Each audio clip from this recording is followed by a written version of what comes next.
1977 Ossa 6-day 250. Bill Blythe was a Ossa factory rider in the 70s, and actually, if you are from our era, you might recognize him. He was in their magazine and brochures, in Dirt Bike magazine. He was a test rider and factory racer then. He's a test rider and factory racer now. So 50 years later, started at 16. He's still doing it. What a great way to spend your life, huh? These are made in Spain out of super high quality components. This bike is straight out of the James Hollerick Trail Bike Museum. Undeniably the finest collections of Ossas in the entire world, not just the United States of America. No, not even in Spain was there a finer collection than these.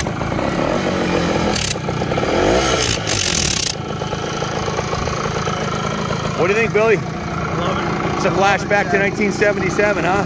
73. 73. 1 year only Ossa. Oh, is it 73? Yeah, it is. They had written up the flyer as a 77. Oh, yeah. It's a 73, huh? Yeah, for sure. 1 year only. Look at the paint job. When we had gotten in a batch of the Ossas, I said, this is my favorite one. I love the color combo of it. What a beautiful, look at the paint job on this thing. It's like if you had a soapbox derby car as a kid and you wanted to paint it the favorite colors, what would be better than the stark white with a red and gold pinstripe? Just beautiful. Billy, tell us a little bit about the 6-day. Well, Ossa had a Pioneer. They were all orange for a number of years, maybe 10 years they made the Pioneer. And this is the end of the line for the Pioneer, and they upped it to, and they called it the 6-day. The 6-day replica, the SDR. And this was to commemorate the ISDT coming to America in 1973. So this is that year model, and the Ossa team are all mounted on these bikes for that ISDT. So this is an actual bike they battled with all the countries at the ISDT? Yes, yeah. Where was that race? That was in Dalton, Massachusetts. Up by Hollerick's, right? Yeah, right, indeed. In fact, it was right in his neighborhood. In fact, I think the ISDT might have gone right by his farm. That's what I had heard. Yep, yep. So, yeah, this bike is a 1 year only model. The Pioneer, of course, it was long run, but this is the full development of the Pioneer in the form of the SDR. How does this one look like it just came out of a time capsule from 1973? It literally, Billy, it looks brand new. Yep. Even has a reflector on it and the original rim stickers. This is a product of Jim Hollerich's Happy Hands in restoration. He did a wonderful job. His attention to detail was second to none. His knowledge of the product, Ossa had their own way, and he knew it because firsthand he rode Ossas back in these days.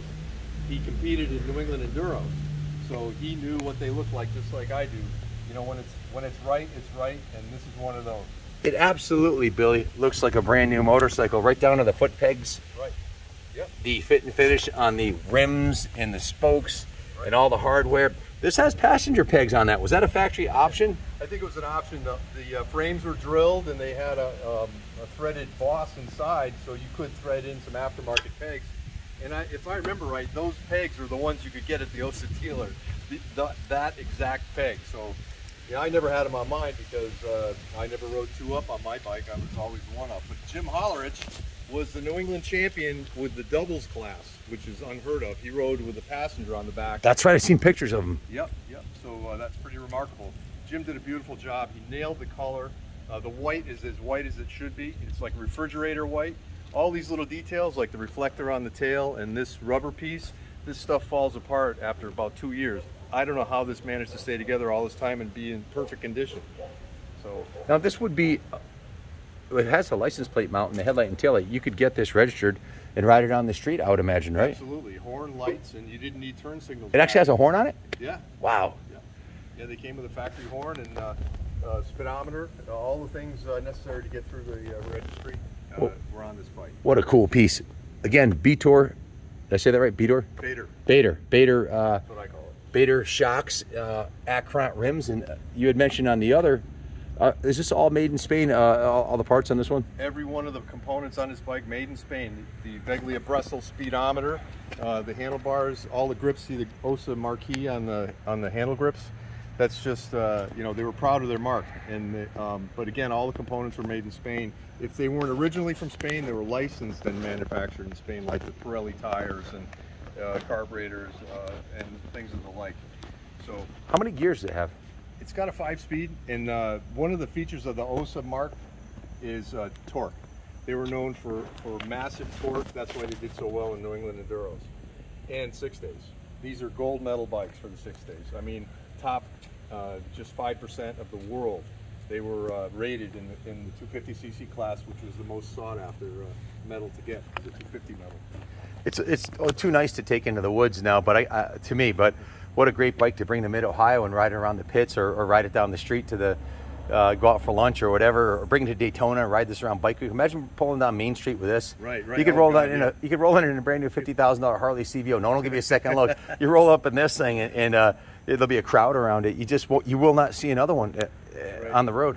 Yeah, back in the day, you know, the exhaust pipes were you know, all muffled for enduros, and this is known as the Ossa pickle, and this is the iconic exhaust softener, dampener. It does have a much more mellow sound than the TT Scrambler, for sure. Thankfully, yes. Yeah. Were your ears ringing after you got My that ears are one? ringing right now. Yeah. Yeah. In New England Enduros, a lot like other parts of the country, they had sound tests for enduros to appease the local authorities, I guess, and to make the sport better. So they used to say less sound, more ground. So Ossa did this with the pickle, and they got performance and quietness from the exhaust. Even the chrome on the original headlight bucket is spotless. Right on. The chrome on the fork tubes is in beautiful shape. All the aluminum is polished. It's got to be as good or better than it when it came out of the factory, maybe even better. Right. It's just remarkable. It stood the test of time. When I was 16, I took one of these out of the crate in my house. No kidding. I had one brand new, and I absolutely loved that motorcycle. It was a huge step. So you bought one brand new out of the crate. Well, you were Ossa factory rider. Did they give it to you, or did you? No, I had to pay for my enduro bikes. That was a toy. That was a toy, not a race weapon, right? I got it at importer's cost, and right away went out and started winning enduros. It was just the bike for it. And we always say to check out the frame rails. These are absolutely pristine. Like it's never been ridden off road. There's not a ding, not a dent, and the foot pegs look like they just came out of the box in 1973. That's absolutely remarkable. Because how did yours look after a season, Billy? Not absolutely remarkable in a good way, but in a bad way maybe. Dented and scratched is one good enduro through the rocks and roots and New England mud and dirt, and guaranteed, and stumps, guaranteed the bottom of that engine would be all dinged up. The frame would be dinged up. You'd have flat spots in the rims. Just to find one like this is absolutely remarkable. We are, as far as I know, we're the largest restoration shop in America. We have 18 full-time guys that do nothing but restore motorcycles, and we know what it takes to take a bike like this down to the frame and completely restore it. Minimum 100 hours later. Minimum 100 hours labor. And at the current shop rates at 120 bucks an hour, you've got 12 grand in labor to do a frame-up restoration, plus parts. And where are you even going to find the parts? So to value this bike on the time and materials to recreate it, it would actually be worth more than it's actually worth, because you couldn't restore it for what the bike's worth. So to find one that's done already is remarkable. And as far as finding the parts, most of the stuff on this is going to be unobtainium. You know, to find the original ignition mount or the beautifully done mounts for the headlamp, the original badges and all the beautiful componentry on this, to find this, well, it's not available. So this is absolutely an investment quality classic that's going to go up in value every year as they become more and more rare, and they are extremely rare already. The only comparable I could find was a TT that sold at Mecum recently for $9,999. Was it $9,900? Yeah. Yep. Rounded up to $10,000. I don't know if there's a buyer's premium on that too, but yeah, there's a buyer's premium as well as tax when you buy from these auctions. So what would out the door might have been substantially more than that. $1,500 in fees on that. So this one, in my opinion, would be more valuable than the Scrambler, because you can actually use this on the street or on the trails. I'd be careful where you take it. I wouldn't want to see it get damaged, but if you're looking for an investment quality classic, here you go. Guys, I'm not sure why they had the handlebars folded. They're mounted a little bit farther forward than they should be. This is going to go back into the service department, and they're going to tilt these back. Speaking of service, it was given a full evaluation by Lance, one of our senior techs here. and it was given a clean bill of health. The carburetor was clean, the tank was clean, it's got new fuel and new gear lube in it. And it went to the detail shop, didn't need much, but it's been rotisserie detailed top to bottom. Just went over the work order. It checked out at a perfect 150 PSI. They did change the gear lube, put a new plug in it, rinse the tank out, and the carb was rebuilt also. We've also added a brand new fuel petcock assembly. The original needed a replace in the fuel line. The tank was also removed and flushed out, and the entire bike was given a complete top to bottom rotisserie detail, and the aluminum was polished.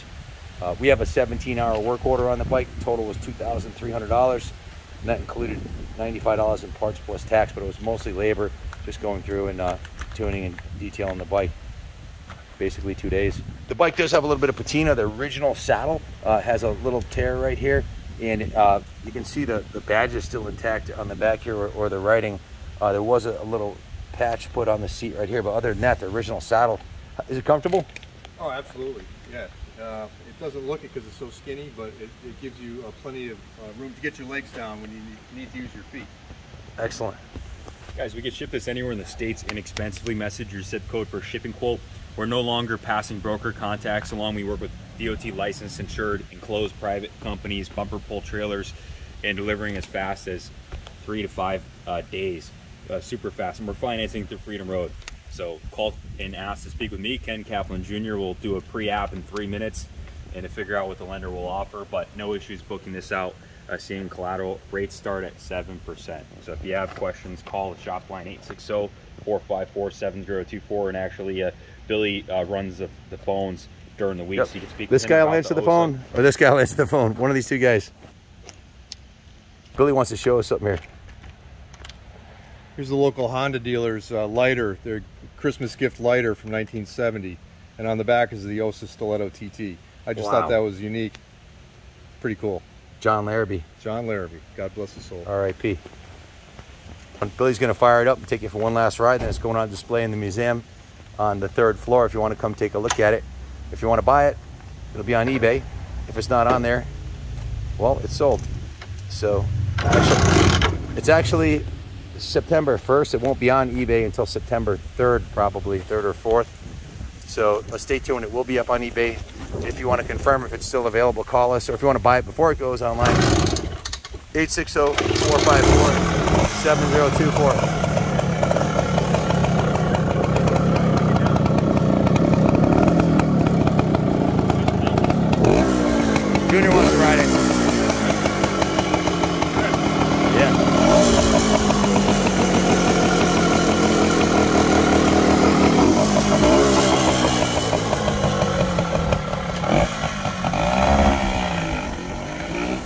Young buck want to try it out. Give us a call. If you have any bikes you want to sell, we're buying collections now.